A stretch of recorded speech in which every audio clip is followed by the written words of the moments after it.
우리 짐승의 형상과 하나님의 형상이 무엇인지 좀 알아야 되겠죠? 이제까지 우리가 그냥 짐승은 생육, 번성, 충만, 하나님의 형상은 생육, 번성, 충만에 플러스 두 가지가 더해지는 거죠. 자, 짐승과 하나님의 형상이 받는 축복이 똑같습니다. 받는 축복이 세 가지는 같고 나머지는 달라요. 생육, 요약 정리하는 겁니다. 번성, 충만, 이 세 가지는 다 똑같이 받아요. 누가요? 하나님의 형상이나 짐승의 형상들이. 그런데 무엇이 차별화가 되냐면은 하나님의 형상과 짐승의 형상이 똑같은 생육, 번성, 충만을 받는데 이걸 정복하고 다스리는 이 다스림의 권세가 다른 거예요. 이것만 차이가 있는 거예요. 이건 다 똑같이 받아요. 이걸 다 똑같이 받게 하나님이 이미 주셨어요. 그래서 지금 이슬람이 더 잘 살아요? 아니면 이 기독교 국가, 지금 기독교 국가로 전환한 아프리카가 더 잘 살아요?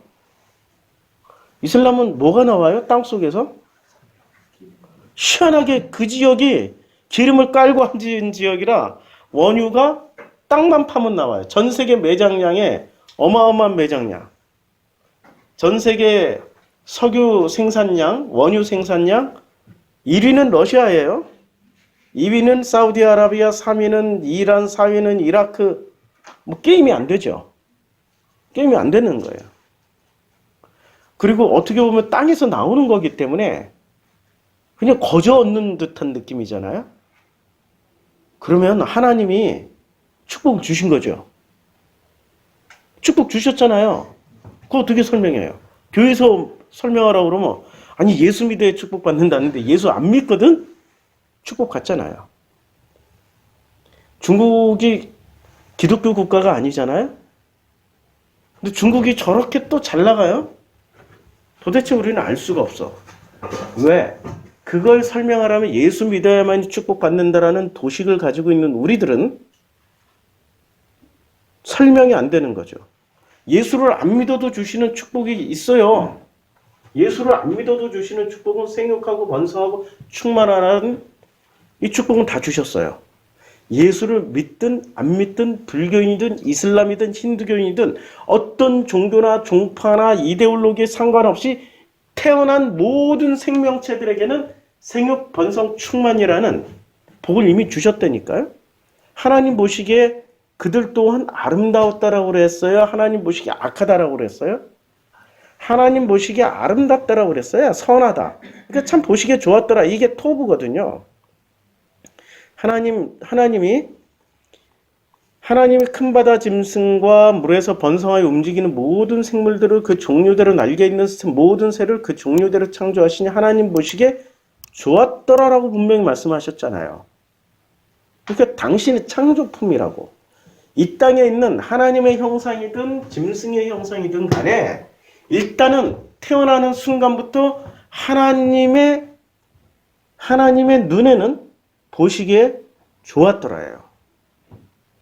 토달면 안 되겠죠. 근데 그걸 누가 나눴어요? 기독교가 엉터리로 나눠버렸어. 하나님 보시기에 좋지 않다고. 왜? 예수를 안 믿으니까. 더더군다나 이제는 예수도 없어졌어. 예수도 사라졌다니까. 교회 안 나오니까.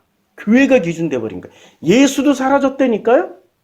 기준이 그전에는 그나마 예수라도 기준이 됐는데 이제는 예수가 기준선이 아니라 교회가 기준선이. 교회 나오면 복 받고 교회 안 나오면 복을 받지 못해. 예수 대신에 예수 자리를 누가 차지했어요? 교회가. 그럼 교회의 우두머리는 누구예요? 당회장. 이제 예수도 사라졌어, 교회. 이런 대목에서 열내면 안 돼요. 열내지 말고 분명히 속에서 이렇게 뭐 올라오는 게 있는데 이렇게 감다운하고 하나님 보시기에 어떻게 했어요? 보시기 좋았더라고 그랬잖아요.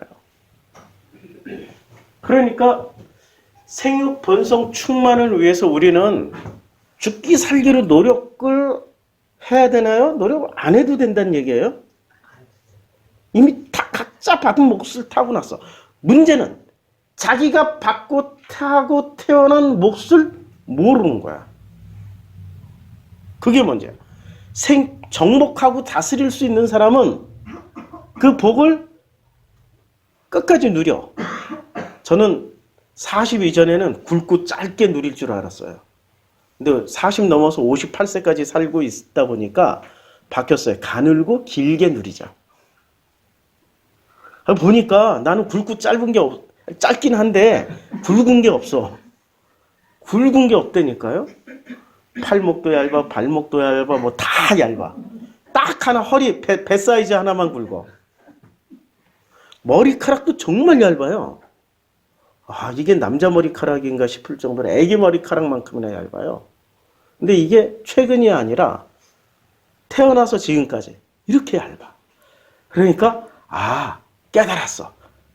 나라는 인간은 인간들이 만들어 놓은 굵고 짧게 멋있게 이게 아니고 가늘고 길고 얇게 가자. 바꾸고 나니까요. 모든 게 축복이에요. 내가 나를 객관적으로 보니까 나는 가늘고 길게 가는 스타일이지 굵고 짧게 가는 스타일이 아니었어. 오래 살 거야.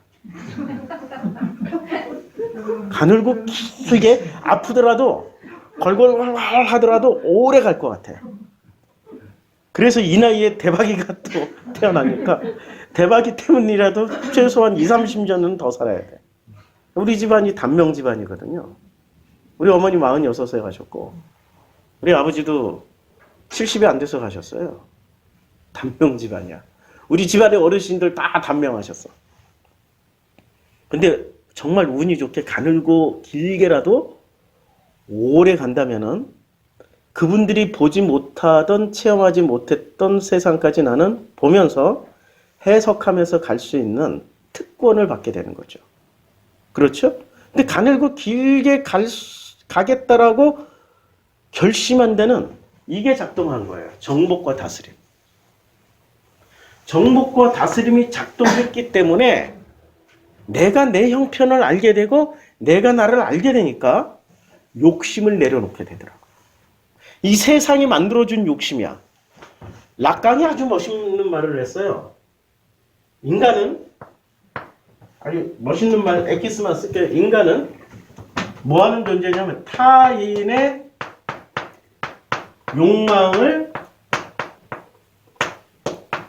욕망하는 존재예요. 타인의 욕망을 욕망한다. 이게 무슨 말이에요? 아니 지금 내가 좋아하는 옷, 내가 좋아하는 음식, 내가 좋아하는 영화는 실제로 나라는 본래 하나님에 의해서 창조되었던 내 본심인가요? 아니면 유행에 따른 건가요? 잘 보시라고요. 대한민국에서 이렇게 비정상적인 교육 열풍이 부는 거는 거기서 벗어날 수 없기 때문에 딱 부모들의 그 엄마들의 강남 엄마들의 욕심 때문에 계속 지속되어지는 거 아니에요? 그게 내 욕망이야? 아니면은 옆에 엄마가 욕망하니까 따라가는 욕망이야? 따라가는 욕망이죠. 인간은 타인의 욕망을 욕망하면서 살아요. 이거는 하나님의 형상일까요? 아니면 짐승의 형상일까요? 아니 이거 확실하게 이 공통부분 다 있어. 하나님의 형상도 이거 따라가. 하나님의 형상도 이거 따라가게 됐어요. 생육, 번성, 충만. 안 해도 다 받는데 자꾸 조금이라도 더 받고 조금이라도 더 나아지려고 욕망을 하다 보면은 뭐를 못하는 거야? 정복과 다스림이 안 되는 거예요. 나는 우리 대박이 절대 학원 안 보낼 겁니다. 학원 나랑 싸우면 안 돼요. 예, 절대 학원 보내지 않고 친구들은 필요하니까 산에 갈 거야. 우리 대박이랑 산에 갈 거야. 놀러 다니고 가능하면은 여행 다니고. 우리 중고등학교 때 그렇게 학원 다니면서 공부해가지고 그 다음에는 누려야 되잖아요. 누립니까? 죽을 때까지 공부만 하다가. 시스템이 그래. 죽을 때까지 공부만 하게끔 만들어놨어. 어디서요? 대한민국에서. 여기를 딱 벗어나서 노르웨이 가는 순간, 아니면 북구 유럽이나 미국이나 이 서구 유럽, 아니 아프리카 가도 죽도록 공부 안 해요. 다른 나라 아시아만 가도 죽도록 공부 안 해. 경쟁 그렇게 심하게 안 해요. 근데 우리는 타인의 욕망을 욕망하는 순간부터 우리는 정복과 다스림과 상관없는 짐승으로 도로 들어갑니다. 하나님의 형상으로 거듭났다 할지라도 뭐로 들어가요? 짐승으로 들어가요. 그래서 제가 자산 강의할 때 계속 강조하는 게 있죠. 뭐를 강조합니까? 자산 강의할 때. 제일 먼저 강조하는 게 투자냐, 투기냐. 투자와 투기의 결정적인 차이점이 뭐죠? 투자는 내가 공부했기 때문에 떨어져도 올라가도 일희일비 안 하고 내가 목표한 그 분량에 이를 때까지 가만히 있는 거예요. 그냥 내가 공부했잖아. 정복하고 공부했기 때문에 정복하고 다스릴 수 있다고. 맞죠?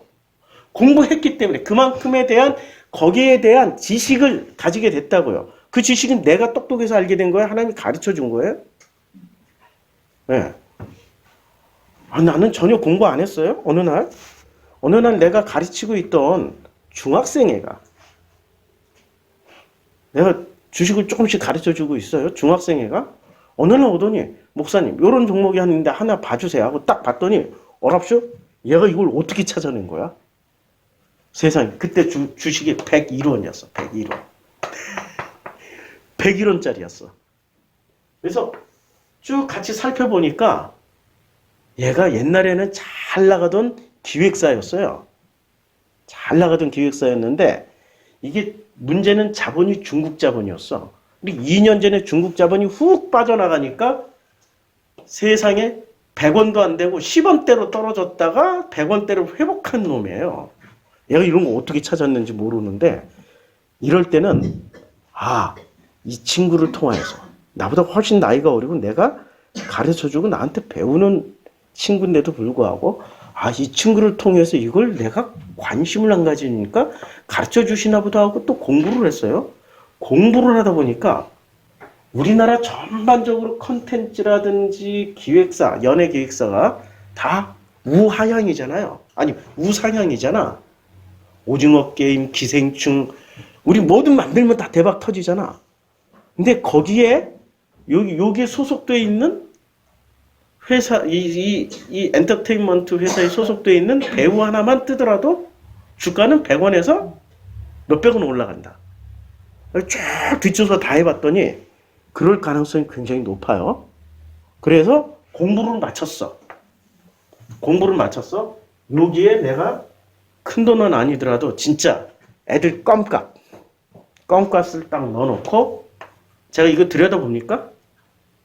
안 들여다봐. 목표가 얘 1,000원 올 때까지 한번 기다려보자. 야. 테스트 한번 해보자. 테스트. 정복과 다스림의 테스트를 한번 해보자. 그냥 조금 넣어놓고 잊어버리고 있는 거예요. 요새는 110원대로 올랐어요. 10% 올랐어 벌써. 110원대에서 왔다 갔다 하고 있어. 이러다가 또 120원대 슬쩍 오르겠지? 벌써 20% 올랐어. 이야. 투자와 투기는 뭐가 다르냐면 투기는 자기가 공부를 하지 않고 자기 실력으로만 하는 거야.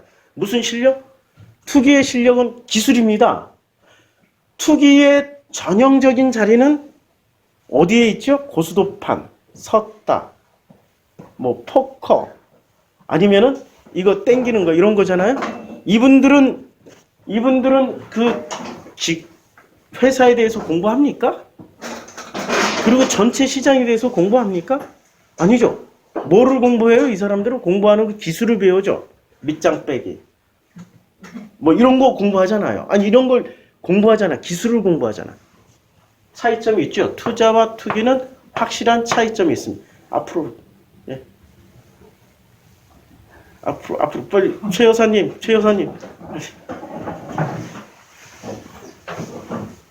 투자와 투기는 이런 차이점이 있어요. 우리 뒤에 있는 분들이 좀 앞으로 옮겨주세요. 두 분이 앞으로 좀 오세요. 아이고, 뒤에 앉았네. 감사해. 시작할 때는 9명 예배드리기 시작했는데 시간 갈수록 이렇게 많아지니까 참 고맙습니다. 투자와 투기는 결국엔 투기를 하는 사람은 다스릴 수가 없어요. 정복할 수가 없어요. 근데 투자하는 사람은 그냥 정복하고 다스림이 되는 거죠. 그러면 이 사이에 뭐가 들어가야 돼요? 정복하고 다스리려면은 거기에 관한 지식이 있어야 되는 거죠. 알미 있어야 돼요. 그런데 이 지식은 생육 번성 충만하는 사람들의 지식과는 다른 지식이라고. 그 다른 지식의 이름을 뭐라고 얘기하냐면, 다른 지식, 그걸 복음이라고 얘기하고 그걸 진리라고 얘기하는 거예요. 그러면 생육 번성 충만하는 사람들이 가지고 있는 지식은 무슨 지식일까요? 이걸 선악 지식이라고 해요. 선악 지식과 이 사람들이 가지고 있는 생육 번성 충만함이 가지고 있는 지식의 특징은 선악 지식이고, 정복하고 다스리는 사람들의 지식은 이제 구분을 좀 하고요. 이렇게 지우고 하겠습니다. 이 명언이죠. 타인의 욕망을 욕망한다. 이런 걸 욕망하면 안 돼요. 하나님이 주신 걸 욕망하는 건 괜찮아. 본래 하나님이 주신 것을 욕망을 해야 돼. 그거는 반드시 욕망을 해야 되고, 그건 반드시 이루어내야 되고, 성취를 하고 가면은 그것 자체가 기쁨의 행복이 돼. 근데 타인의 욕망을 욕망해서 그걸 이뤄내고 그걸 성취하는 걸, 그걸 기쁨이요, 그걸 행복이라고 생각하면 착각이에요. 하나도 안 기뻐. 돌아서면 허무해져요. 그러니까 하나님이 주신 욕망과 타인의 욕망을 욕망해서 성취해내는 그 성취도는 달라요. 하나님 주신 그 욕망을 성취해내는 사람은 이미 마음 안에 넉넉하고 풍요롭고 여유가 생기니까 언제나 여유가 흘러넘쳐 샘물이 펑펑펑 솟아나듯이. 그런데 하나님의 욕망이 아니고 타인의 욕망을 욕망해서 성취해내고 이루는 사람들은 그게 본래 하나님의 것이 아니기 때문에 이게 갓 퍼다 펑펑 솟아나는 샘물이 아니라 자기 속에 있는 것을 갖다 퍼다 쓰다 보니까 어떻게 돼요? 자꾸 뭔가 비어. 그러니까 허무하고 공허하고 혼돈해져서 텅 비어서 그 빈 공간을 뭐로 채우려고 그럽니까? 채우는 게 따로 있잖아요. 쾌락으로 채우고, 기쁨 대신 쾌락, 행복 대신 숫자, 즐거움과 재미 대신에 경쟁, 쾌락, 숫자, 경쟁에서 이길 때마다 이걸 막 진짜 기쁨이요 행복이라고 착각하는데, 요거는 시간 지나면은 유통기한이 3일도 안 돼요. 3일만 지나면은 끝나요. 마약 맞잖아요. 그 순간만 참 좋아. 술 마시잖아. 알딸딸하고 취했을 때만 좋아. 깰 때는 죽을 것 같아. 이쪽 쾌락이 그래요. 쾌락, 숫자, 경쟁. 자, 정복하고 다스림을 하려면 요 사이에 뭐가 들어가야 된다고? 지식이 들어가야 되는데, 요 지식의 이름이 복음이거나 혹은 진리라고 얘기를 합니다. 그러니까 선악지식과 복음이나 진리는 무슨 차이가 있냐면, 지금 하나님의 형상 대 짐승의 형상 차이점 얘기해요. 그러니까 목사님 일목요연하게 도표로 그려주세요. 아니, 머리 좋으신 분들이 제 설교 듣고 도표를 한번 만들어주세요. 저한테. 야, 거꾸로 나한테 만들어달라고 하지 말고. 자, 선악지식과 복음 진리 결정적인 차이점들이 있습니다. 생육, 번성, 충만은 모든 사람들이 다 받는 축복이기 때문에 기본적으로 다 받아요. 굳이 노력을 할 필요가 없다. 이것 때문에 악을 쓰고 죽기 살기로 달라고 할 필요가 없다. 그냥 내가 정복하고 다스림 수준으로만 있으면은 이 정도로 만족해. 이게 하나님이 나에게 주신 거구나. 아멘 하고 받아들일 수 있는데 이걸 다스리고 정복하지 못하는 사람들은 끊임없이 타인의 욕망함으로 인해서 계속해서 넘어서고 더 하려고 하다가 어떻게 됩니까? 망가지는 거죠. 그리고 자녀를 키울 때도 있잖아요. 내 욕망으로 키워요? 타인의 욕망으로 키워요? 전부 다 자기 욕망으로 키운다고 생각하지만 그게 자기 욕망이 아니라니까요. 이 사회에 타인들이 만들어 놓은 그 욕망대로 그렇게 키우려고 그래요. 왜 전부 다 서울대 가야 돼? 대학생이 졸업이 100만 명이 졸업하면 서울대는 갈 수 있는 인원이 한 학년에 뭐 몇천 명밖에 안 되는데 전체 다 합쳐서 그 불가능한 길을 왜 자꾸 가라 그래? 그래서 그것 때문에 맨날 다니엘 기도하고 절에 가서는 무슨 뭐 또 공양하잖아요? 그런 짓을 왜 해? 타인의 욕망을 욕망하기 때문에. 하나님이 우리에게 주신 욕망을 욕망하면 그거 안 해도 돼요. 그럴 필요 없다고. 내가 이렇게 생긴 것은 왜 불만이야? 왜 자꾸 이렇게 고쳐야 돼? 다른 사람에게 내가 어떻게 보여질지를 너무 고민하니까 전부 다 컴플렉스 덩어리야. 그냥 이대로 살아도 돼요. 결혼할 거 다 하고 직장 생활할 거 다 하고 다 한다고. 못생겼다고 못 사는 거 아니에요. 그리고 잘생기고 못생긴 기준이 왜 타인에게 있어? 나한테 있지 않고 하나님의 형상이 나한테 있으면 돼요. 그리고 외모부터 정복하고 다스려야 되고 정복하고 다스릴 게 무지 많네요. 그치요? 아무도 자기 자신을 정복하고 다스리려고 하지 않고 끊임없이 타인의 욕망을 욕망하면서 살면서 생육, 번성, 충만을 이루어내려고 하는 게 이 사람들이 바로 짐승의 형상들입니다. 하나님의 형상은 내가 어떻게 태어났던 어떤 모양새든 또 어떤 상태이든 내 부모가 잘났든 못났든 돈이 있든 없든 그거 상관없어요. 그냥 감사한 거야. 감사한 거라고요. 그런 식으로 따지면 나 같은 인간은 이미 컴플렉스와 상처와 쓴뿌리와 고통 가운데서 저 어디 구석에 처박혀가지고 자폐로 그냥 인생을 살다가 인생을 마감해야 되는 사람이란 말이에요. 나는 나이 58세 돼서 드디어 내 집 가졌어요. 근데 보일러가 터졌대 어제. 아랫집에서 가서 봤더니 아랫집 천장이만큼 막 물이 흐르고 있어. 오늘 고쳐주고 와야 되는데 오늘 교회 간다고. 아랫집이 또 권사님이셔. 지난번에 간증했던 신권사님이셔. 주일날 교회 가기 때문에 죄송합니다. 월요일날 9시에 예약해놨으니까 월요일날 9시에 누수공사 할게요. 하고 왔어요. 근데 내 집을 가져보니까 좋긴 하더라고요. 뭐가 좋으냐면 1년 동안 짐 정리 안 하고 그냥 가만히 놔뒀던 짐을 최근에서야 꺼내보고 이런 짐이 있었네? 만약에 2년 전세는 2년짜리잖아요? 벌써 뭐 몇 달 만에 짐 정리 다 끝내고 뭐 이렇게 저렇게 해놨을 텐데 내 집이니까 느긋해. 여유가 생기더라고. 그거 하나는 좋더라고요. 일평생 내 집 없는 서름을 살아봤으니까 지금 내 집 생겨서 누릴 수 있는 기쁨도 누리는 거 아니에요? 그러니까 정복하고 다스림이 되는 거죠.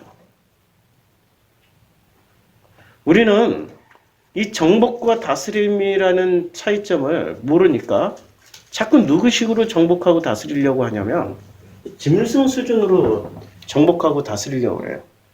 짐승은 선악지식이 짐승의 최고의 가치관은 선악지식이에요. 선악지식이고 하나님의 형상의 최고의 가치관 사고 기준은 복음과 뭐 같은 말인데 복음과 진리예요. 선악지식도 진리란 쓴 얘기 쓰고 뭐 진실 뭐 다 써요. 선악지식도. 근데 좀 다른 차원이 다른 거예요. 그러면 선악지식과 이 하나님의 형상이 쓰는 가치관, 이 복음과 진리의 결정적인 차이점은 뭘까요? 결정적인 차이점이 있어요. 여기는 밑빠진 뚝에 밑빠진 뚝이야. 물을 보면 어떻게 돼요? 끊임없이 들어가. 여기는 끊임없이 채우고 채워도 채워지지 않는다라는 특징이 있어요. 그런데 복음과 진리로 들어오신 분들은 물 한 컵에도 만족하고 행복해질 수 있어요. 아직도 이걸 모르고 있다면은 나는 선악지식인이구나. 이렇게 생각하시면 되고요. 제가 이렇게 선악지식과 짐승의 형상과 하나님의 형상에 대해서 저는 말로 하지만 도표는 우리 듣고 있는 성도님들이 다 만들어 주세요. 댓글로 올려주시든지 도표를 만들어서 아주 중요한 도표인데 선악지식과 복음의 또 결정적인 차이점이 있어요. 뭐냐? 선악지식은 언제나 자기가 옳아. 자기 옳음이 있어. 자기가 옳아. 언제나 자기가 기준이야. 왜? 선악지식을 가진 사람은 너희가 하나님처럼 될 거야. 보시자고요. 이 선악지식이 창세기 3장에 보면 뱀이 뭐라고 얘기를 하냐면 그것을 먹는 날에는 너희 눈이 밝아져. 눈이 밝아져요. 그러니까 선악지식은 눈이 밝아져. 눈이 밝아져서 뭐를 봐요? 나도 보고 너도 보고 세상 만물을 다 봐. 우와, 다 본다니까? 그런데 문제는 다 보는데 그 보는 게 진짜로 보는 거예요? 아니면은 자기의 욕망으로 보는 거예요? 선악지식의 눈, 자기의 욕망으로 봐. 눈이 밝아져 하나님같이 돼요. 뭐같이 돼요? 하나님같이. 그래서 스스로 신이 돼서 자신이라고 그래요. 자신. 스스로 자자 신자. 스스로 신이 된 인간이 돼요. 하나님같이 돼요. 그래서 목표가 뭐냐면은 너희가 결코 죽지 아니라 안 죽는 게 목표야. 이분들의 목표는 죽지 않고 뭐를 누리는 거예요? 영생을 누리는 거야. 그래서 성경에 수많은 인물들이 있는데 예수보다 더 좋아하는 인물, 죽지 않고 하늘나라로 올라간 에녹과 불병거 타고 하늘나라 가셨던 엘리야를 제일 좋아하는 거야. 예수보다 더 좋아한다니까. 예수 할래? 에녹 할래? 그러면 에녹? 예수 할래? 엘리야 할래? 하면 엘리야! 딱! 죽지 않고 어디로 간다고요? 그러면 벌써 그 욕망을 욕망하는 거예요. 누가 주신 욕망이야? 이 욕망은? 뱀이 주신 욕망이야. 그러니까 짐승의 형상은 왜 짐승이냐? 똑같은 사람인데 왜 짐승이냐면 뱀이 주신 욕망을 욕망하면서 살고 있기 때문에 짐승이에요. 맞죠? 우리는 저 짐승 같은 놈이라고 얘기를 할 때 저 얼굴이 짐승이라서 그래요. 저거 하는 행동이 마음 씀씀이가 짐승이라서 짐승이라고 그런 거예요. 그렇죠? 똑같은 형상이니까 우리는 생긴 건 똑같아. 짐승의 형상이나 하나님의 형상이나 생긴 건 똑같은데 뭐가 달라요? 마음속에 담겨 있는 게 다르다고. 그래서 짐승의 형상은 언제나 자기가 옳기 때문에 언제나 확신에 가득 차 있어요. 확신이 있어. 이 지구상에서 제일 확신이 센 사람들의 직업, 제일 확신 있게, 확신이 가장 센 사람들의 직업 넘버원이 뭔지 아세요? 예? 예. 사자 들어가는 직업이죠, 사자. 주로 사자가 들어가잖아요, 사자. 이분들은 이 전문직들은 다 자기 확신이 있죠. 이 사자 중에 최고의 사자가 무슨 사자인 줄 아세요? 사기꾼이에요, 사기꾼. 이 사기꾼들은 정말 확신해. 반드시 됩니다. 뭐 얼굴도 믿게끔 하기 위해서 눈썹도 그리고 남자가 막 머리 헤어스타일 다 제가 어떤 사기꾼을 봤어. 좀 나이 먹은 사기꾼인데 야 머리도 머리숱이 그분이 좀 있으니까 여기를 탁 여기를 면도로 쫙 여기 부분만 쫙 깎았어. 뭐로 만들었냐면 이렇게 이런 스타일 있잖아요. 장군 스타일 헤어스타일을 이렇게 쫙 깎아가지고 만들어가지고 머리 헤어스타일 딱 넘기고 자기 스타일을 그 컨셉에 맞춰가지고 만들어가지고 오더라고. 그분들은 스스로 뭘 하려고 그래요? 자기네들 스스로 정복하고 다스리려고 해. 언제나 이 사자들은 그러니까 짐승의 형상들도 정복과 다스림의 형태를 띄어요. 그런데 그거는 진심이 아니고 하나님과의 관계에서 하는 것이 아니기 때문에 하면 할수록 허무하고 공허하고 흑암이 깊은 곳에 있게 된다고요. 자, 그래서 선악지식은 특징이 언제나 자기가 오라. 자기 오름이 있어요. 그리고 하나님의 위치에서 언제나 심판을 해요. 결정을 한다고. 심판하고 결정해요. 네. 그래요? 심판하고 결정하고 잠깐만 소리가 안 들린대요. 그래서 확인을 좀 해보겠습니다. 안 큰일 났다. 이거 발로 밟는 순간에 꺼졌어요. 네. 아까 발로 밟는 순간에 이젠 잘 들릴 거예요. 진작 얘기해 주지. 우리 듣고 계시는 분들 죄송합니다. 소리가 안 나가가지고 안 들려요. 아유, 안 들려요. 예. 지금 되나요? 잘 들려요. 제일 중요한 거 다 못 들으셨네요. 예, 1분. 제일 중요한 거예요. 예. 자, 언제나 자기 오름으로 자기가 뭐를 만들어내? 자기가 진리를 만들어내고 자기가 복음을 만들어내버려요. 이 사람들의 자기 오름으로 진리와 복음이라고 생각하는 사람 만들어서 가득했던 시절이 어느 시절? 노아의 홍수 시절. 자기의 오름으로 진리와 복음을 만들어서 모든 사람들에게 다 적용해서 그걸로 하나가 되어서 우리가 탑을 쌓자 했던 사람 시절이 바벨탑 쌓던 시절이었어요. 그게 그 시절이었어요. 자기의 오름으로 이게 복음이요, 이게 진리라고 마구마구 설파하면서 안 듣는 놈이 하나 있으니까 돌로 때려 죽였어. 그게 가인 시대와 아벨 시대의 싸움이었어요. 그러니까 자기 이 선악지식, 짐승의 형상의 특징은 언제나 확신이 있어. 자기가 옳아. 그래서 자기네들이 하나님이 주신 복음과 진리를 쥐들이 만들어내요. 만들어내는데 언제나 어디까지는 만들어요? 문제는 99.9%까지는 만들 수 있어. 나머지 0.1%가 다른 거야.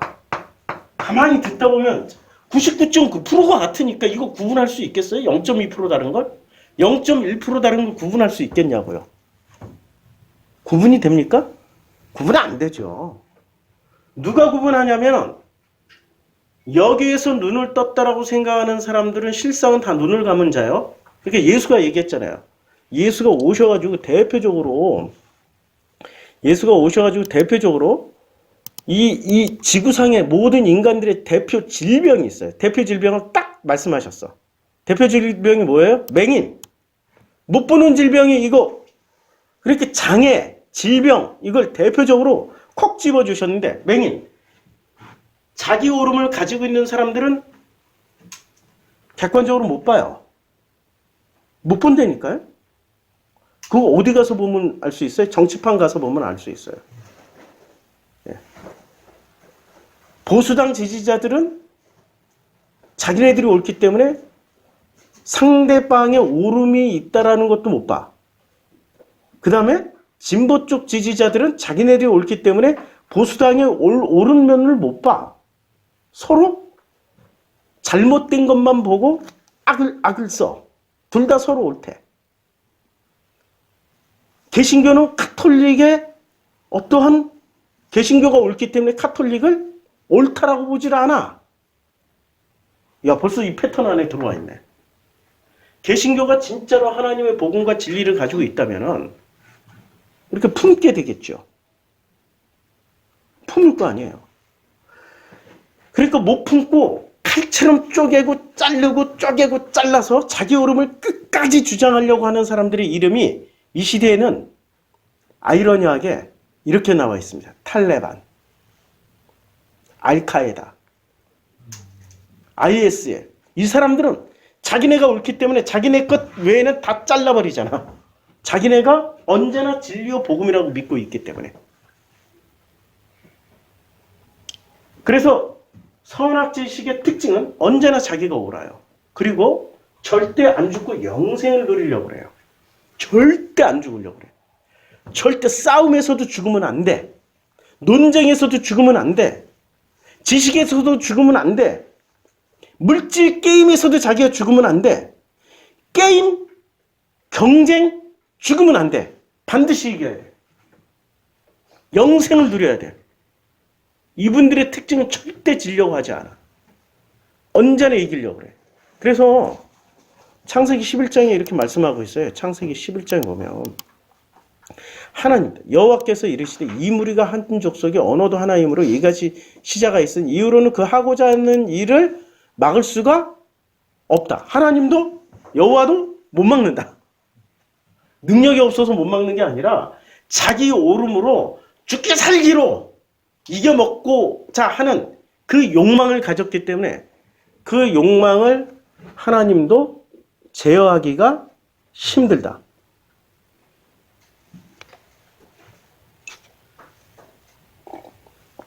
이게 선악지식인들의 특징이에요. 그러면 하나님의 형상의 복음과 진리는 뭐가 다를까요? 반대로 생각하는데 자기 오름이 아니라 내가 틀릴 수도 있겠구나. 내가 잘못될 수도 있겠구나. 이 생각을 늘 가지고 있어요.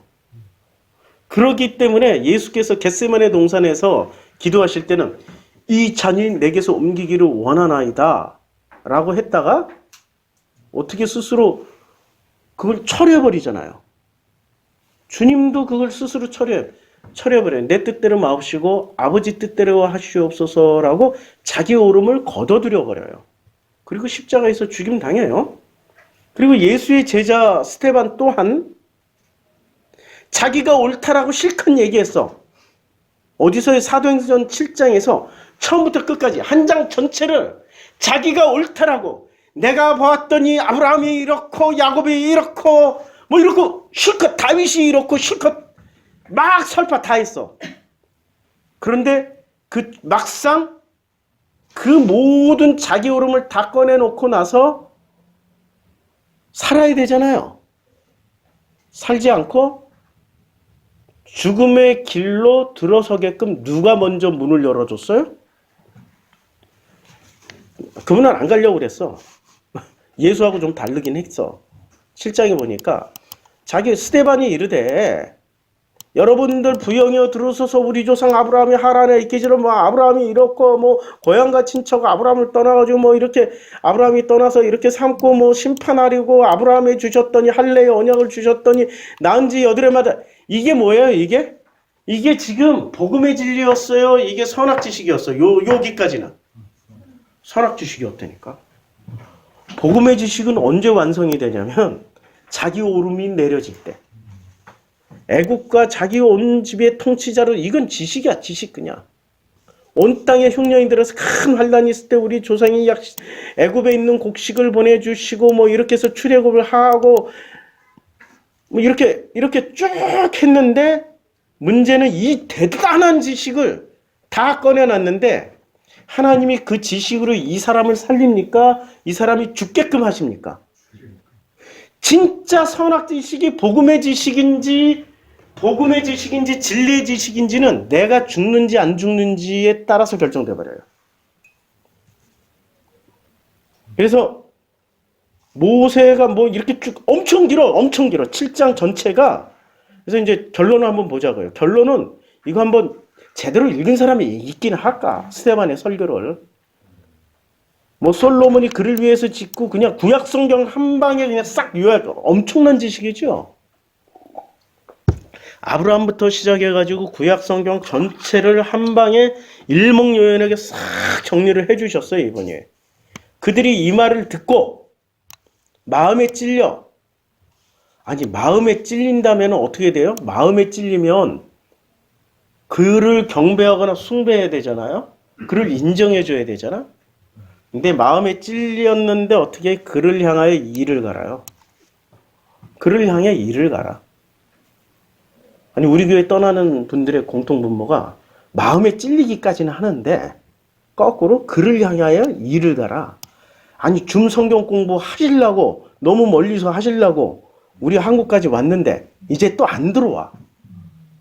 이를 가라. 속에서. 자기도 모르는데 자기도 모르게 가라. 자기도 모르게. 겉으로는 아니. 근데 자기도 모르게 뭔가 막 불편한 거야. 이상해. 본인은 오름을 붙잡고 있는데 그게 죽어야 된다고. 이게 죽어야 뭐가 시작돼요? 요 장면이 제일 중요해.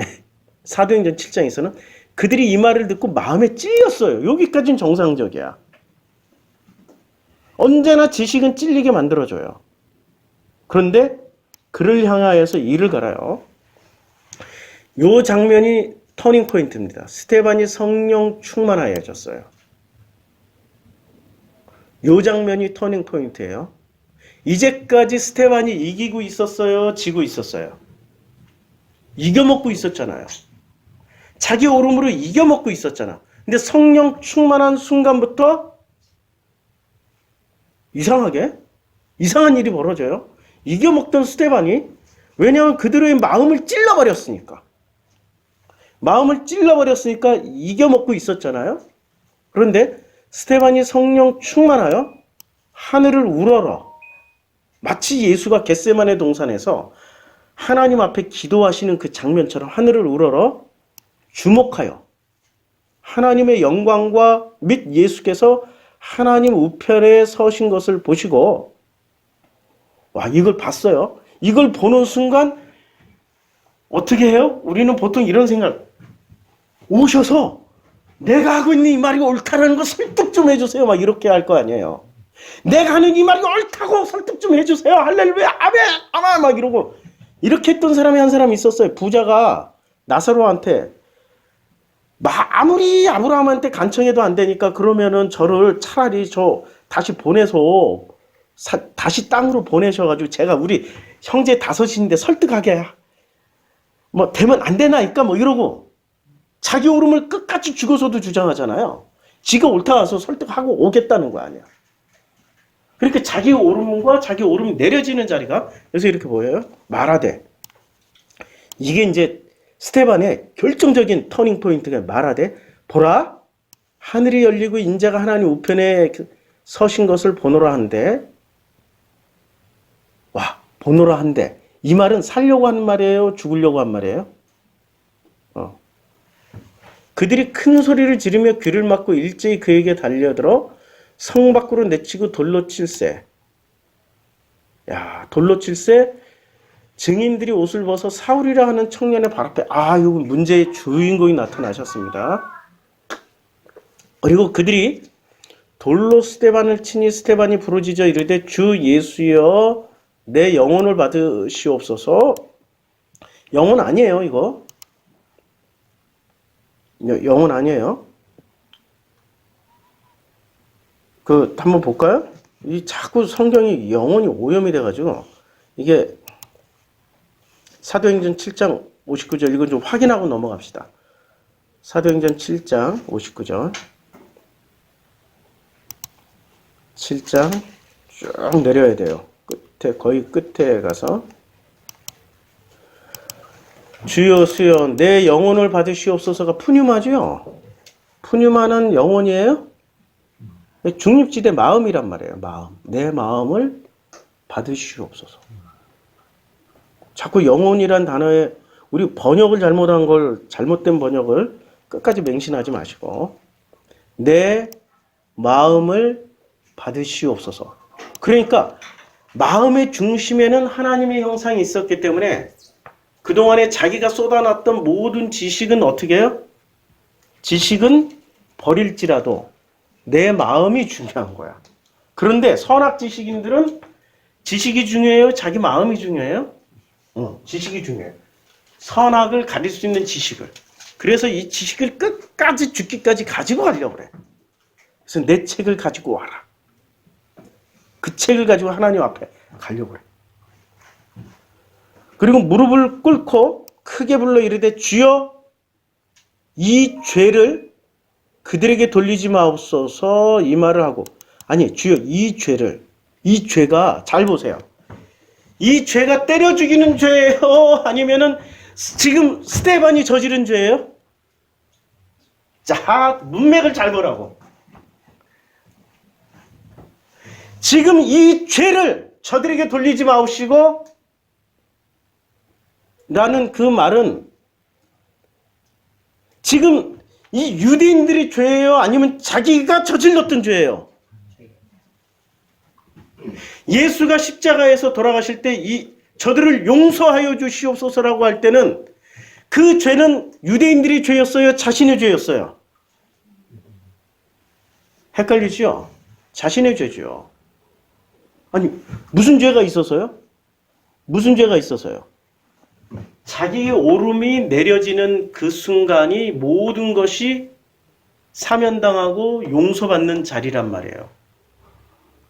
자기 오름을 가지고 있었던 그리고 겟세마네 동산에서까지 이 잔이 내게서 옮겨주시옵소서라고 했던 그 의지조차도 예수는 예민하게 본 거예요.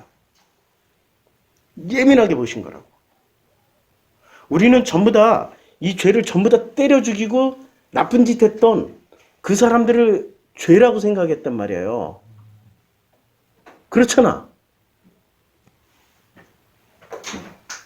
그렇잖아요. 그들을 다 용서하고 가셨다고 인류사는 그렇게 다 얘기를 한단 말이에요. 거기까지는 선악지식의 해석이고요. 예수 또한 인간으로 오셨기 때문에 선악지식으로 성장을 했고 선악지식을 통하여서 지식을 전하셨지만 마지막 자리는 자기 오름이 내려지는 자리에서 마지막 고백을 하신 거예요. 스데반도 자기 오름이 이 주구장창 7장 전체를 설교했던 이 지식조차도 이 죄를 그들에게 돌리지 마옵시고 이러고 가는 거야. 그러니까 복음과 진리, 선악 지식에서 말하고 있는 복음과 진리와 복음의 절대적인 차이점은 여기는 절대 안 죽어. 영생을 얻으려고 하고 이 복음과 진리를 가지고 하나님의 형상들이 가지고 있는 이 복음과 진리는 내가 죽는 길로 가버려요. 그게 바로 정복과 다스림이야. 아니 내가 죽는 길로 가는 사람이 뭘 정복을 못하겠고 뭘 다스릴지 뭐 다 다스릴 수 있고 다 정복할 수 있지. 이기려고 하는 사람은 옛말에 있잖아요. 이기려고 하는 사람은 절대 못 이겨요. 죽고자 하는 사람은 이겨요. 아니 우리 이순신 장군이 하셨지. 그 말을 성경에도 나와요. 예수가 하셨다고. 날마다 십자가를 지고 어떻게 하라고요? 네, 자기를 부인하고 그게 죽음의 길이라고. 그걸 살면서 끊임없이 이 패턴 안에 하나님의 형상들은 이 패턴 안에 들어와 있기 때문에 끊임없이 그게 돼요. 그런데 짐승의 형상들은 끊임없이 이겨먹고 정복하고 이겨먹고 정복하는 걸로 자신들은 안 죽고 타인을 죽이는 거로 자신의 오름을 계속해서 증명해왔고 하나님의 형상들은 끊임없이 죽임 당하는 걸로 증명해왔어요. 창세기 4장에 가서 보면요. 가인 그 동침에서 여호와로 말미암아 득남을 했어요. 누구? 가인을 낳고. 그럼 가인은 우리가 가인을 이야기할 때는 어디의 대표일까요? 가인은 짐승의 대표겠죠. 짐승의 대표예요. 그래서 이 패턴 한번 보자고요. 가인은 짐승의 대표가 누구였냐면 가인이었어요. 그럼 하나님 형상의 대표는 누구였겠어요? 네, 아벨이었죠. 지금 예수가 이 패턴을 보여주셨잖아. 아벨이었어요. 그러면 짐승의 형상은 자기 자신도 이제 가인도 생육하고 번성하고 충만했죠. 에녹성은 쌓잖아. 생육 번성 충만이 얼마나 대단하냐면 세상에 생육 번성 충만의 수준이 아담은 야발을 낳았고 그는 장막에 거주하며 가축을 치는 자의 조상이 될 정도로, 그리고 유발은 그는 수금과 퉁소를 잡는 모든 자의 이 땅의 모든 문화적인 예술 문화의 조상이 됐어요. 두발가인은 그 쇠로 뭐를 만들어요. 두발가인은 구리와 쇠로 여러 가지 기구를 만드는 자가 됐어요. 와, 그러니까 생육 번성 충만이 짐승의 형상인 가인 계열에서 일어나요. 그런데 그들은 결국 뭐를 못해요? 정복과 다스림이 안 되기 때문에 창세기 6장에 심판의 대상이 됩니다. 심판의 대상이 돼가지고 그들은 네피림, 거인, 용사라, 고대 명성 있는 사람들이라. 지금 계속해서 뭐를 쌓았어요? 이 사람들의 특징은 명성을 쌓아. 자기 이름을 내고 절대 죽지 않은 길로 계속 가. 계속 죽지 않은 길로 계속 가려고 하기 때문에 하나님의 아들들과 사람의 딸들에게 서로 이렇게 교집합을 만들어내. 대단한 사람들이야. 이걸 사람의 죄악이 세상에 가득하다라고 여호와께서 판단하시는 겁니다. 그러면 이 짐승의 형상들이 만들어내는 자기 오름으로 끊임없이 만들어내는 이 세상의 이름은 뭐냐면 그걸 유토피아라고 해요. 유토피아. 우리는 유토피아가 우리가 그 하나님이 말하는 천국일까요? 아니면은 하나님의 형상들이 가야 되는 곳이 천국일까요? 유토피아일까요? 천국 가야 되죠. 근데 우리는 어디로 간다고 그래요? 전부 다 유토피아로 간다고 그러잖아요. 누가 만들어 놓은 천국? 예, 짐승의 형상, 가인족들이 만들어낸 천국. 그러니까 생육하고 번성하고 충만해요. 근데 마지막에 정복하고 다스리는 그 현장에서 이들도 정복하고 다스리는데 뭐로 다스려요? 죽이는 걸로 정복하고 다스려요. 이들의 특징은 결론은 죽여. 죽여. 그 다음에 여기 결론은 죽임 당해. 그냥 죽이는 게 아니라 죽임 당함으로 뭐를 해요? 정복하고 다스림이 끝나. 완성돼.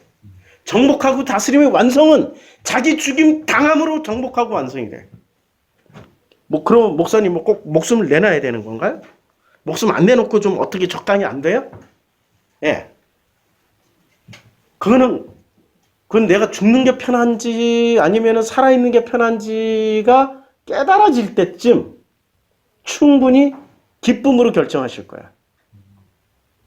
사는 게 너무 고통스러워, 이제는. 제발 죽여주시옵소서 할 때쯤이면 깨닫게 될 거야. 사는 게 정말 고통스러울 때 있잖아요. 육신이 고통스러울 때도 있지만 마음이 정말 고통스러울 때. 제발 좀 죽었으면 좋겠어요 하면은 하나님이 죽여주세요, 안 죽여주세요? 절대 안 죽여주세요. 더 살고 싶어야 할 때 그때 죽여주세요. 스테반도 딱 그 시점이었고 예수도 딱 그 시점이었어. 아벨도 또한 그 시점이었어. 그러니까 창세기 4장에 가서 보면 아벨은 양치는 자였고 가인은 농사하는 자였어요. 그러니까 우리는 이걸 아들 하나로만 보지 말고요. 대표자로 보시면 돼요. 가인은 선악지식을 대표하면서 땅을 갈며 농사하는 자였어요. 땅을 갈며. 아벨은 양치는 자였어. 아벨은 하나님의 형상의 대표자로, 대표 그룹의 한 사제. 가인도 한 사제 정도, 목사가 아니라 총회장 정도, 아니면 감독 정도, 교황 수준, 이런 수준 농사하는 자였어요. 그런데 세월이 한참 지났어요. 이게 무슨 세월이 지나 1년, 2년이 아니고 엄청난 세월이 지났어요. 가인은 땅의 소산으로 제물을 삼아 여호와께 드렸어요. 땅의 소산이 뭐예요? 땅에서 나오는 농작물이라고 생각하지 말고 땅에서 나오는 게 뭐예요? 우리 마음에서 나오는 거로 하나님께 드리셨다고. 가인의 마음에. 그럼 가인이 하나님의 형상이라면 이 마음에서 나오는 것을 하나님 기쁘게 받으셨겠죠. 하나님의 형상 계열이 아니고 짐승 계열이었기 때문에 이 마음에서 나오는 걸 하나님 받으시겠어요? 안 받지. 아벨도 자기 양의 첫 새끼와 그 기름으로 드렸어요. 그러니까 양의 첫 새끼와 기름이라는 것은 죽음을 상징하잖아요. 맞잖아요. 그러니까 아벨은 자기가 옳지 않으니까 언제나 하나님 앞에 나는 날마다 죽습니다라는 결과물을 드렸다고. 하나님의 형상이잖아. 이쪽 계열이. 구분이 되죠. 가인과 그의 재물을 받지 아니하신지라 가인이 몹시 분하여 안색을 봐. 하나님이 결정하신 것에 하나님이 결정하셨어요? 하나님의 결정에 대해서 분노를 해. 그러면 하나님이 높아, 가인이 높아. 이게 선악지식의 결과물이라고. 이게 선악지식은 있잖아요. 하나님도 심판해버려요. 그리고 아벨은 심판 당하는 쪽을 선택했고 가인은 자기가 하나님이라도 심판해버리는 쪽을 선택해버렸어. 이쪽은 확실히 선악지식 맞죠? 이게 하나님의 형상과 짐승의 형상이 이제 구분이 되죠. 앞으로 이거 시리즈 계속 나갈 겁니다. 도움되죠. 이게 누구 모습 같아요? 내 모습이 하나님의 형상 같을까요? 짐승의 형상 같을까요? 짐승의 형상이 아무리 이걸 들어봐야 정복 다스림을 꼭 짐승의 형상 수준으로만 생각을 하고 아멘하고 받아들여. 넘어서게 하기 위해서 일단 나라는 인간을 객관적으로 볼 수 있어야 돼요. 내가 어디에 속해 있는지. 자, 여호와께서 가인에게 이르시되 내가 분하여 하면 어찌 됨이며 안색이 변하면 어찌 됨이냐. 야, 생육하고 번성하고 충만하라는 복을 주셨기 때문에 짐승의 형상하고도 하나님은 어떻게 말씀하세요? 아들처럼 대화를 한다고. 그래서 예수가 이걸 어떻게 설명했냐면 탕자에 비유해서 큰아들이 있고 작은아들 탕자가 있었어요. 아버지는 큰아들하고 대화도 하죠. 작은아들하고도 대화를 하죠.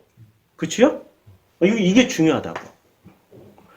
아버지는 가인하고도 대화를 하고 아벨하고도 대화를 하세요. 물론 아벨하고 대화하는 건 다 생략했지만 여기서 주인공은 선악지식의 장자였던 가인을 지금 설명하기 위해서 하는 거니까 어찌 됨이뇨라고 얘기했더니 어찌 됨이냐 하면 대답을 해야 되잖아. 이 새끼가 대답을 하네. 이게 지 애비를 닮아가지고 보세요. 희한하게 선악지식이 들어가면 패턴이 똑같아져요. 여호와 하나님이 아담을 부르시며 아담을 불렀어요. 그리고 그들이 그날 바람이 불 때 동산에 거니시는 여호와 하나님 소리를 듣고 아담이 숨어버려요. 낯을 피하여서. 부르셨어요. 그에게 이르시되 내가 어디 있느냐라고 했더니 하나님의 소리를 듣고 내가 벗었으므로 두려워하여 숨었나이다 라고 얘기를 해요. 그런데 누가 너의 벗었음을 내게 알렸느냐라고 했더니 아담이 이르되 하나님이 주셔서 나와 함께 있게 하신 그가 그 나무 열매를 내게 주었으므로 내가 먹었나이다. 야, 대단한 지금 논리가 들어갔잖아요. 이게 선악지식을 먹은 사람들의 특징이야. 언제나 이겨. 그게 이기려고 한 말이지 지려고 한 말이 아니란 말이에요. 그렇죠? 자기가 죽으려고 한 말이 아니라 죽지 않으려고 한 말이라고. 특징이 자 여호와께서 야, 너 안색이 왜 변했냐? 라고 했더니 이 새끼가 여기서 딱 대답을 했으면 대화가 될 거 아니야. 대화를 안 하고 어떻게 싹 숨어버려. 마치 숨지는 않았어도 이런 장면이야. 기분 나쁘니까 딱 쳐다보고 있다가 이러고 꼬라져가지고 대답 안 해. 이러고 있어. 이러고 있어. 그러니까 대화를 누가 이어나가요? 주고받고 하는 대화가 아니라 하나님이 다시 또 다음 절로 이어나갑니다. 내가 선을 행하면 어찌 낯을 들지 못하겠느냐? 아니 여기서 선을 행하면은 그러면 여기서 선이라는 거는 만약에 하나님의 형상 같으면 어떻게 얘기를 하겠어요? 너가 죽어. 넌 내 아들이잖아. 괜찮아. 이렇게 얘기를 할 텐데 이게 지금 하나님의 형상이 아니고 짐승의 형상이기 때문에 하나님의 아들이 아직 아니야. 아직은 아니야. 그러니까 뭐를 가지고 있어요? 선악 지식을 가지고 있잖아. 중요한 거는 선악 지식을 가지고 있잖아. 그러니까 이 지금 가인은 하나님이 말씀하시는 복음을 아무리 말을 해도 알아들을 수 있는 뇌의 구조가 아니야. 뭘로 말을 해야 알아들어요? 선이나 악으로 말을 해야 알아듣는다고. 그래서 내가 선을 행하면 이렇게 선이라는 것을 가지고 말씀을 해주시는 거예요. 오케이? 내가 선을 행하면 어찌 낯을 들지 못하겠느냐? 낯이 이게 판님이거든요. 수면 위로 운행하시느랴. 그러니까 날마다 창세기 1장 2절에 하나님이 이 판님 이걸 운행하시면서 뭐를 봤어요? 우리의 낯짝을 보고 다니셨어. 죽으나 사나 이렇게 누워있을 때는 봐야 되는데 가인은 어떻게 해요? 피해. 왜 피해? 자기가 옳기 때문에. 피하는 이유가 자기가 가진 자기 복음 내에서 자기가 옳아. 자기 옳음을 가지고 있어. 탕자와 큰아들 중에 누가 더 옳아요? 큰아들이 더 올 테니까. 지금 그대로 탕자의 비유는 창세기 4장을 꺼내와서 이게 모티브예요. 이걸 꺼내와서 예수가 설명해 주는 거예요. 예수가 설명해 줘. 물론 탕자는 돌아갈 때도 탕자였고 떠날 때도 탕자였고 돌아올 때도 탕자였지만 여기서는 떠날 때는 아벨로 떠났고 다시 돌아올 때는 셋으로 들어왔어. 그것만 다를 뿐이에요. 그런데 모티브는 둘이 똑같아 지금. 선을 행하지 아니하면 죄가 문에 엎드려 있느니라. 그러니까 죄는 뭐의 반대예요? 선의 반대야. 와, 이제 죄가 규정이 내려졌네. 선의 반대가 죄야. 그러면 이 선이라는 것을 우리는 뭐가 선이에요? 근데 선의 기준은? 선의 기준은 가인, 짐승들은 선의 기준이 누구한테 있어요? 자기. 하나님의 형상은 선의 기준이 누구한테 있어요? 하나님. 이거 결정적인 차이점입니다. 자기가 선악을 구분하고 선악을 나눠버려요. 그러니까 선악을 가지고 있기 때문에 자기가 죽일 수도 있고 자기가 살릴 수도 있어. 그런데 여기 아벨 쪽 계열, 하나님의 형상의 계열은 선악이 하나님한테 있기 때문에 그분이 살리시면 살고 그분이 죽이시면 죽어. 이게 전부 다 관념이라 이거 선택할래요? 이거 선택하려면 다 이거 선택한다고 그래. 다들 다 관념이라. 아직까지 실상을 모르시기 때문에 현실을 알게 되면 다 이거 선택한다고 그러지 뭐. 애녹성도 쌓고요. 저도 업적을 좀 많이 남기고 싶고요. 위대하게 이름을 남기고 싶고요. 호랑이는 죽어서 가족 남기지만 나는 이름 남기고 싶어요. 그리고 내가 써놓은 논문이 전 인류에게 영향을 미칠 수 있는 논문이 되고 싶고요. 이 책들이 남아서 사람들에게 끊임없이 영향력을 미치게 해주는 그런 업적을 남기고 싶어요. 라고 이거 선택해요. 이거. 결코 사라질 것을 선택하지 않습니다. 자기가 만들어 놓은 선의 기준이 온 인류를 행복하게 해줄 것이라고 굳건하게 믿고 있는 게 이게 지금 이쪽 사람들, 짐승 형상의 계열들이에요. 이 계열 중에 괴수 중에 괴수가 신약에 한 분 계셔요. 신약에. 자, 그러니까 선의 반대가 죄예요. 근데 이 선의 기준을 중요한 거는 죄는 뭐가 죄냐면 선의 기준을 가지고 있는 이 가인 자체가 죄야 지금. 선악의 기준을 가지고 있는 가인 자체가 죄라고. 맞죠? 진짜 죄는 선악의 기준을 가지고 있는 가인의 그 마음 상태가 죄라고요. 이걸 이해를 해야 그 다음으로 넘어갈 수 있어요. 죄가 문에 엎드려져 있느니라. 죄는 언제나 너를 원해요.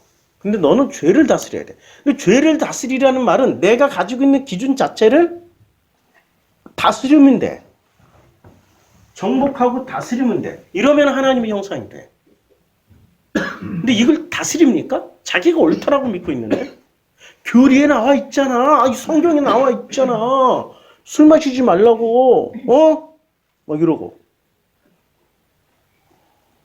지난번에 우리 형제가 그 맛있는 와인 맛이 나는 곡성 쌀 막걸리를 보내주셔가지고 너무 기뻐서 수요일날 줌 성경 공부 끝나고 혼자 앉아가지고 앉은 자리에서 너무 맛있으니까 3병 반을 먹고 다음날에 해롱해롱 거의 좀비처럼 누워 있었어요.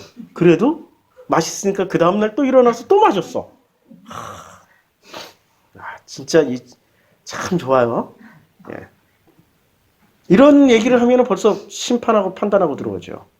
뭐를 가지고요? 내 마음속에 있는 것을 읽지 않고 절대 기준 교리나 절대 기준 어떤 기준 하나 가지고 그걸로 심판하고 들어와요. 그분이 가인이셨어요. 그분이 가인이셨다고. 자, 가인이 그의 아우 아벨에게 말하고 가인이 그의 아벨에게 무슨 말을 했을까? 이게 궁금하지 않아요? 무슨 말을 했을까? 분명히 말을 했대. 무슨 말을 했어요. 무슨 말을 했는데 무슨 말을 했는지는 내용이 안 나와요. 아무도 몰라. 아무도 모르는 건 모른다고 그냥 넘어가지 말고 찾아보자고요. 이 다 나와 있어. 이게 몇 절이었죠? 9절이었나? 9절, 10절. 9절. 때려 죽이기 전이었으니까. 다스릴지라 이제 가인이 8절에 나오네요. 8절에 보니까 가인이 말을 했어요. 말을 여기는 고한이라라고 했어. 고한이라. 그러니까 이게 아마르. 근데 이 아마르 성경에서 아마르하고 다바르 이 용법이 좀 달라요. 말씀하셨다는 이 말씀이 좀 지우고 오늘 공부를 참 엄청 많이 하는데 이거 이렇게 공부 다 해봐야 뭐가 돼요? 그게 선악지식이에요.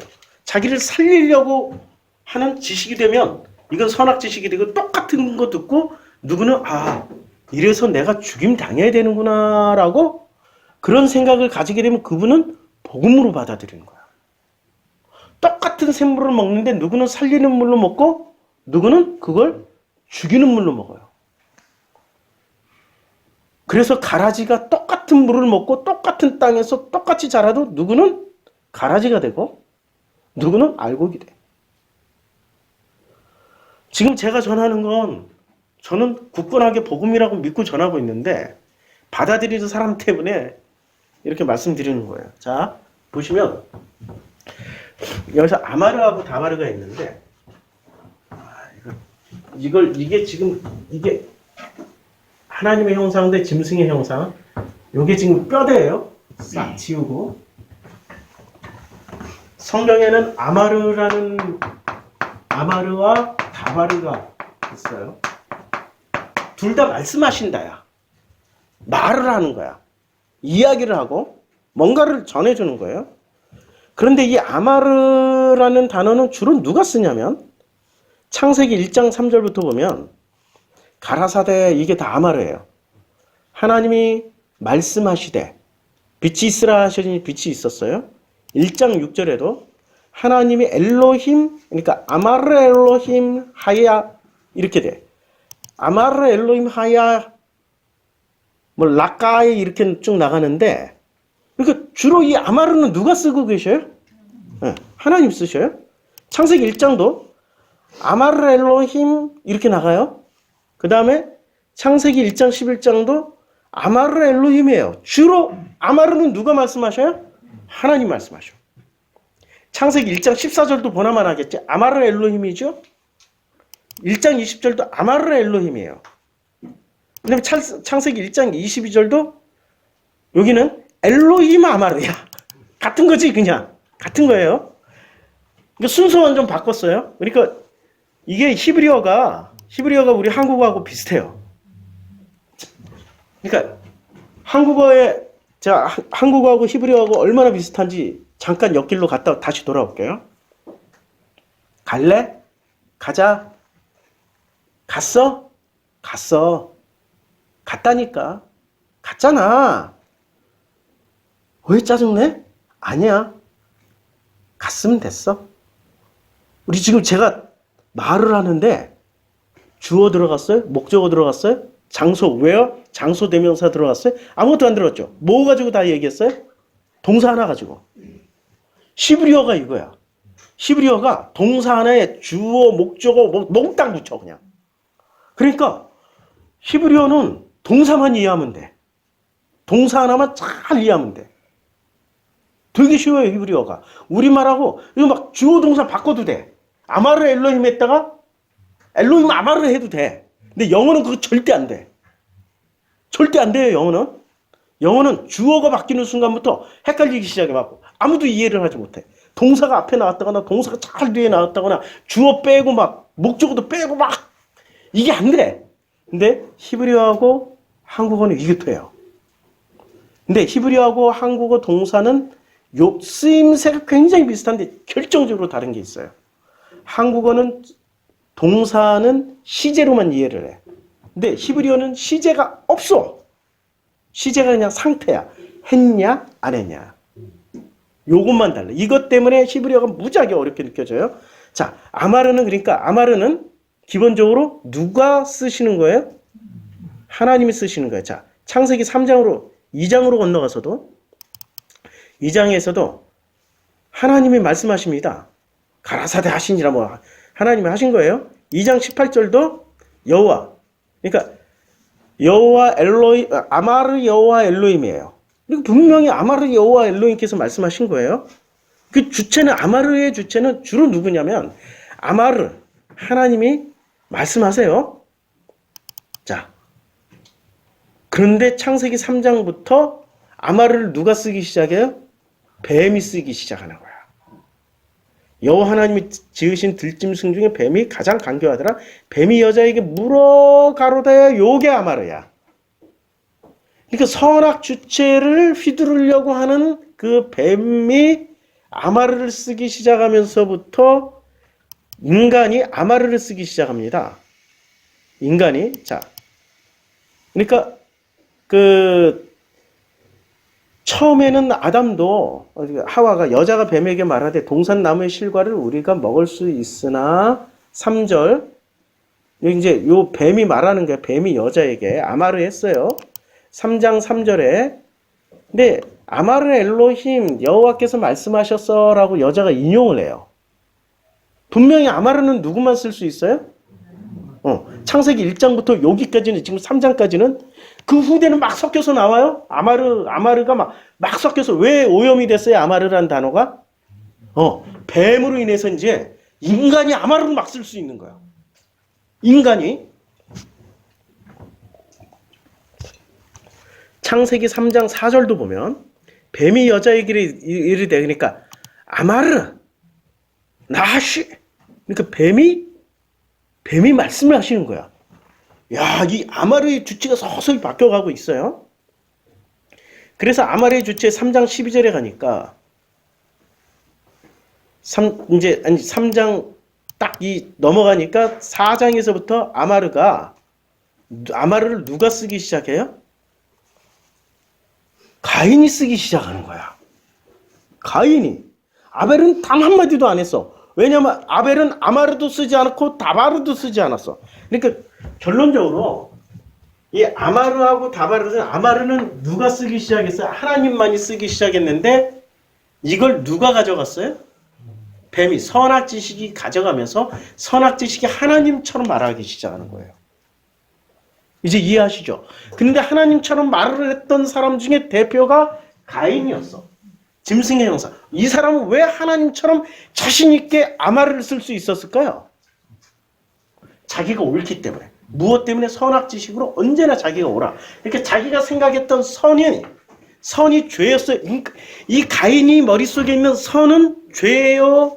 아니면은 선은 가장 아름답고 훌륭하고 우아하고 멋진 거였어요? 아니면 악한 거였어요? 네. 가인 머릿속에서 이 선은 아름답고 악은 악이었어. 산은 산이고 물은 물이야. 선은 선이고 악은 악이었어. 근데 지금 하나님이 어떻게 말씀하세요? 그 선과 악의 기준을, 자, 선을 행하지 아니하면 죄가 문에 엎드려 있어라고 얘기할 때 이 선 자체가 선이에요, 죄예요? 죄. 선을 행하면은 죄가 아니지만 선을 행하지 아니하면 죄가 되는 거야. 그쵸? 하나님이 이 기준을 깨버린다니까요?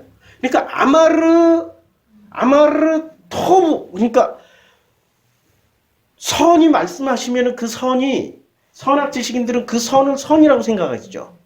그쵸? 그런데 하나님의 형상들은 그 선을 선이라고 생각할까요? 악으로도 생각할 수 있을까요? 그럼 자기네들은 언제나 토부를 내놨어. 있잖아요. 토부만 내놓겠다고 하는 교회들. 토부를 내놨어. 그러면 그 토부가, 자기네들은 토부를 내놨지만 하나님 보시기에는 그게 토부가 죄일 수 있다고. 근데 그게 언제 죄가 안 돼요? 면죄부를 받아요? 자기들이 그 토부 때문에 죽을 때. 그 토부 때문에 하나님을 혼날 때. 그걸 아멘하고 무릎 꿇고 맞습니다. 옳습니다. 이게 바로 죄였네요. 라고 깨닫게 되는 순간 면죄부를 받게 되는 거죠. 이게 좀 복잡하죠? 복잡해도 이해는 가시죠? 이러니까 우리 교회 와서 설교 듣고 뭔가 복음을 전하려고 봤더니 입에서 한마디도 안 나와. 제가 이해를 한다니까요. 이거는 머리로 아무리 생각해도 되는 영역이 아니고 내 삶의 영역에서 삶의 순간순간마다 깨달아지는 영역이기 때문에 입술로 아무리 설명해도 안 나와. 그리고 입술로 설명하는 순간부터 이게 복음이 되는 게 아니라 뭐가 돼요?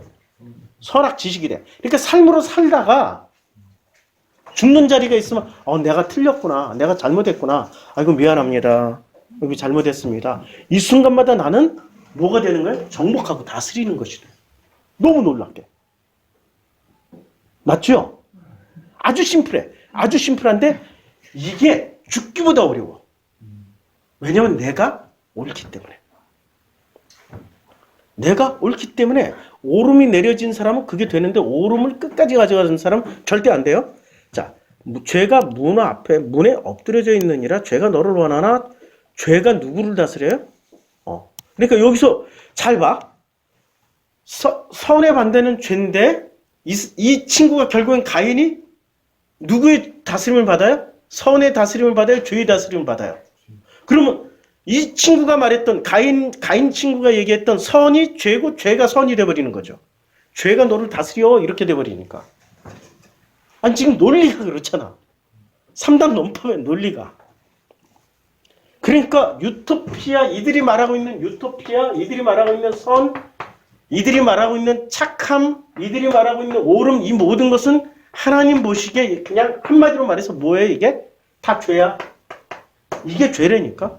그러니까 죄의 모습은 아름다운 모습으로 보여요? 아니면 죄의 모습은 똥덩어리로 보여요?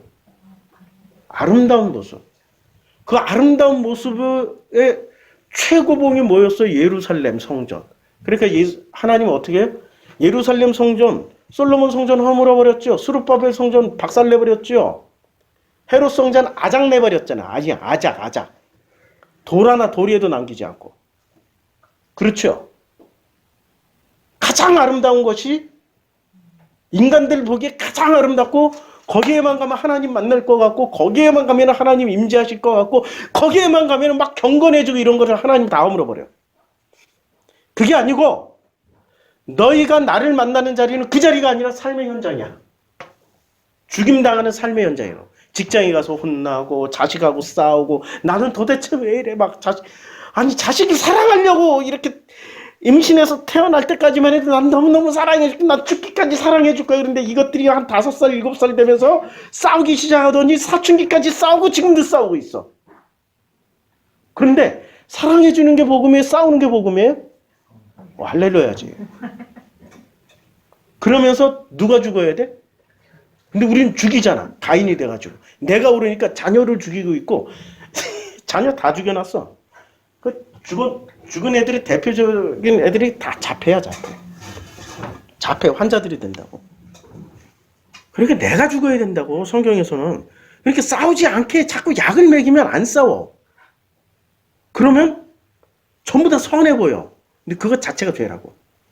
싸우면서 내가 죽어야 되는구나. 죽는 게 정복하고 다스리는 거예요. 이 아이러니를. 자, 가인이 그의 아우 아벨에게 말을 하고, 이제 말을 해서 여기 아마르예요. 그러니까 무슨 말을 한 거예요? 여기서 아마르? 하나님이 쓰시는 아마르를 자기가 썼으니까 가인에게 무슨 얘기, 나쁜 얘기 했어요? 좋은 얘기 했어요? 그렇지. 선을 얘기했지. 선악, 지식, 복음, 진리를 다 설명해 줬을 거 아니야. 하나님의 입술을 밀려서 얘기를 했으니까 지금 아마르를 썼잖아. 그치요? 그러니까 가인이 가지고 있는, 짐승의 형상이 가지고 있는 복음과 진리라고 하는 것들을 아벨에게 전해줬더니 아벨이 그걸 아멘하고 받아들였을까요? 노멘했을까요? 노멘하는 순간 자기 오름이 전체적인 거부를 당한 거 아니야. 이러면 선악지식은 자기 오름을 증명하기 위해서 뭐를 해요? 힘을 쓰는 거지. 그게 IS요, 그게 탈레반이요, 그게 알카에다요, 그게 기독교 근본주의자들이라고. 같은 패턴이라고, 같은 패턴. 상대방 때려 죽여요.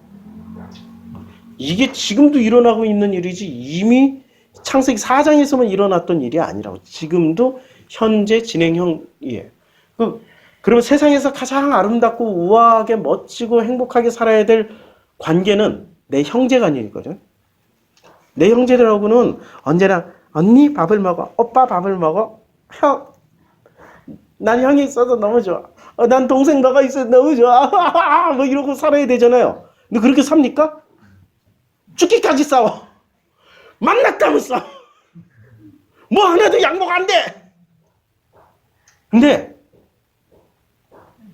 너무 행복해. 이렇게 살아가는 게 복음이 아니면 싸우는 게 복음이에요. 싸우면서 자기가 깨달아가는 거야. 내가 옳았던 것이 내려지는 거예요. 그렇구나. 내가 정말로 사랑하니까 이런 것 좀 양보할 수 있지? 이거 내가 사랑하는데 뭐. 사랑하는 놈이 한 발 물러서는 게 당연한 거 아니야? 그렇다고 내가 죽는 것도 아니고. 대부분 가지고 싸우는 거 보면은 어렸을 때는 사탕 한 개 가지고 빵 하나 가지고 싸워. 그거 안 먹는다고 죽지 않아. 근데 자존심이 죽지. 대신에 자존심이 죽잖아. 물러서는 순간 뭘 다스려요? 자기 자존심, 자기 속에 있는 선악 지식이 정복당하고 다스려질 수 있다고. 어디? 내 마음 안에 있는 것들이. 내 마음 안에 있는 것들이 다스림을 당하고 정복할 수 있어요. 그들이 들에 있을 때 가인이 그의 아우 아벨을 쳐 죽여버려요. 와, 근데 쳐 죽이기 전에 뭐를 해요? 설교를 해. 복음과 진리로 설교를 하니까 아벨이 안 받아들여. 그럼 가인의 입장에서 보면 아벨은 어떤 놈이에요? 배교자야. 이교도야. 복음을 배신한 놈이야. 예수를 거부한 놈이야. 근데 역사는 성경 창세기 4장은 아벨이 예수에 모형돼 버린 거예요. 참 아이러니죠? 그러니까 선악 지식 짐승의 형상들은 어떤 형상을 하고 있어요? 금덩어리야. 우아해. 그런데 하나님의 형상은 외모로 보면 돌덩어리야. 아무짝에도 쓸모가 없어. 못생겼어. 누가 봐도 빛이 안 나. 근데 짐승의 형상들이 빛이 나. 그리고 그 속에서 나오는 말들이 옥구슬이 은쟁반에 옥구슬 굴러가는 소리가 나와. 아마르가 나와. 아마르가 나온다니까. 하나님의 말씀이 막 줄줄줄줄 나와. 속아 넘어가지 마세요. 복음인지 그것이 진리인지 그것이 선악 지식인지의 분기점은 그렇게 전한 그 전달자, 목사나 그렇게 또 전도하고 있는 그 전도자들이나 선교사들이 죽는지 사는지를 보면 알아요. 남을 다 죽이고 있는지 자기가 죽는지를. 그렇죠? 복음은 자기가 죽습니다. 짐승은 상대를 죽입니다. 그리고 죽여놓고 여호와께서 가인에게 이르시되 야 너 내 아버 어디 있냐? 그랬더니 내가 알지 못하나이다. 거짓말하죠. 공통분모가. 거짓말했는데 이 거짓말을 거짓말로 할까요? 자기 진심으로 진짜 알지 못한다라고 믿고 얘기할까요? 진심으로 믿고 얘기해요. 이 사람은 언제나 옳기 때문에 이걸 리플리 증후군이라고 그러죠. 이걸 허언증이라고도 해. 내가 내 아우를 지키는 자니까? 무섭죠. 이게 실제로는 짐승의 얼굴이 아니라 천사의 얼굴을 하고 하는 말이기 때문에 훨씬 더 무서워. 천사의 얼굴로. 하나님의 형상 대 짐승의 형상은 우리가 고정관념을 가지고 보면은 절대 이해할 수 없습니다. 그런데 우리가 고정관념을 허물고 보면은 하나님의 형상 대 짐승의 형상은 눈에 보입니다. 우리 교회에서는 전도 안 해도 돼요. 자꾸 누구 데려오려고 누구 입술로 설득하지 마. 삶으로 보여주시라고. 근데 삶으로 보여주시라고 우리 1년 동안 이렇게 당금질을 얼마나 세면 1년 동안 넣어놓고 당금질을 우리 집에서 시켜. 센 거야 그건. 정말 센 사람이에요. 보통 한 달이면 끝나야 되는데 1년째. 본인이 세다라는 거 빨리 깨달으셔야 돼. 근데 그만큼 센 데는 이유가 있을 거 아니에요. 뭐가 세죠? 자기 속에 아마르가 너무 많아. 아마르가 너무 많다. 다 죽어야 될 아마르인데 다 살려내려고 그래. 그 아마르가 뭐 별것도 아니야. 별것도 아니라고. 결혼하면 언제나 결혼하면 제일 먼저 싸우는 거야. 야 니네 친정은 왜 그러냐? 이거. 아니면 니네 시댁은 왜 그래? 뭐 이거. 아니 지 얘기하는 거 가지고도 기분 나빠야 되는데 뭐 친정 시댁 얘기했다고 그거 가지고 막 죽기 살기로 싸워. 그거 센 거예요. 별거 가지고 센 게 아니에요. 이상한 거 아무것도 아닌 거 가지고. 그러니까 선악지식은 자꾸 막 덧붙여. 지난번 얘기했죠. 선악지식은 플러스의 미학을 가지고 있어. 자꾸 플러스 시켜. 그래서 낡은 옷에 자꾸 생배 조각을 붙이는 걸로 자기의 미학을 만들어내고, 복음은 마이너스의 미학이에요. 자꾸 그렇구나 나중에 뭐만 남아요? 뼈다귀만 남아야 돼. 그리고 뼈다귀로 에스골 골짜기에서 몇십 년 동안 몇백 년 동안 쳐 누워 있어야 돼. 빛도 소망도 없이. 요셉이 감옥 안에서 빛도 소망도 없이 그냥 그 감옥 안에서 자기가 조언해줬던 사람들은 다 석방됐는데 정작 자기는 그 감옥 안에서 빛도 소망도 없이 계속 처박혀 있는 거야. 그만큼 센 거지. 형들한테 세게 나갔으니까 구덩이 속에 들어갔다. 또 센 거지. 얼마나 세. 여자가 유혹하면 넘어가줘야지. 그것도 이기고 말이야. 응? 여자가 한을 품으면 온열에도 서리가 내리는데 얼마나 세. 그래 하나님 또 넣어놓잖아. 그러니까 언제나 자기가 오라. 요셉은. 형들한테도 오랐고 자기 행위가 옳다니까. 씨 무서워. 자기가 옳은 사람은 자꾸 하나님 어디로 보내? 빛도 소망도 없는 죽음의 자리로. 우리 집에 악을 골짜기 같다고. 나도 많이 죽었으니까. 아니 죽고 있고 지금. 모르지 또 언제 살아나지. 그때마다 내 뜻대로 마옵시고 아버지 뜻대로 하시옵소서. 그게 제가 기도하는 유일한 기도 문장입니다. 주세요, 해주세요, 뭐 없어요. 뭐든지 결정할 일이 있으면 내 뜻대로 마옵시고 아버지 뜻대로 하시옵소서. 개인적으로는 참 슬프지만 그러나 전체적으로 보면은 그게 참 감사하고 복된 문장이더라고요. 그치요? 그렇게 가는 겁니다. 그렇게 사는 거예요. 하나님의 형상 대 짐승의 형상은 오늘 1탄 여기까지. 2탄은 다음 주에 기도하겠습니다. 아버지 하나님, 우리는 짐승의 형상을 하나님의 형상으로 착각하고 살았습니다. 그 착각에서 깨어나서 눈을 뜨게 해주시고 이제 바르게 들을 수 있도록 축복하여 주시옵소서. 예수님의 이름으로 기도드렸습니다. 아멘.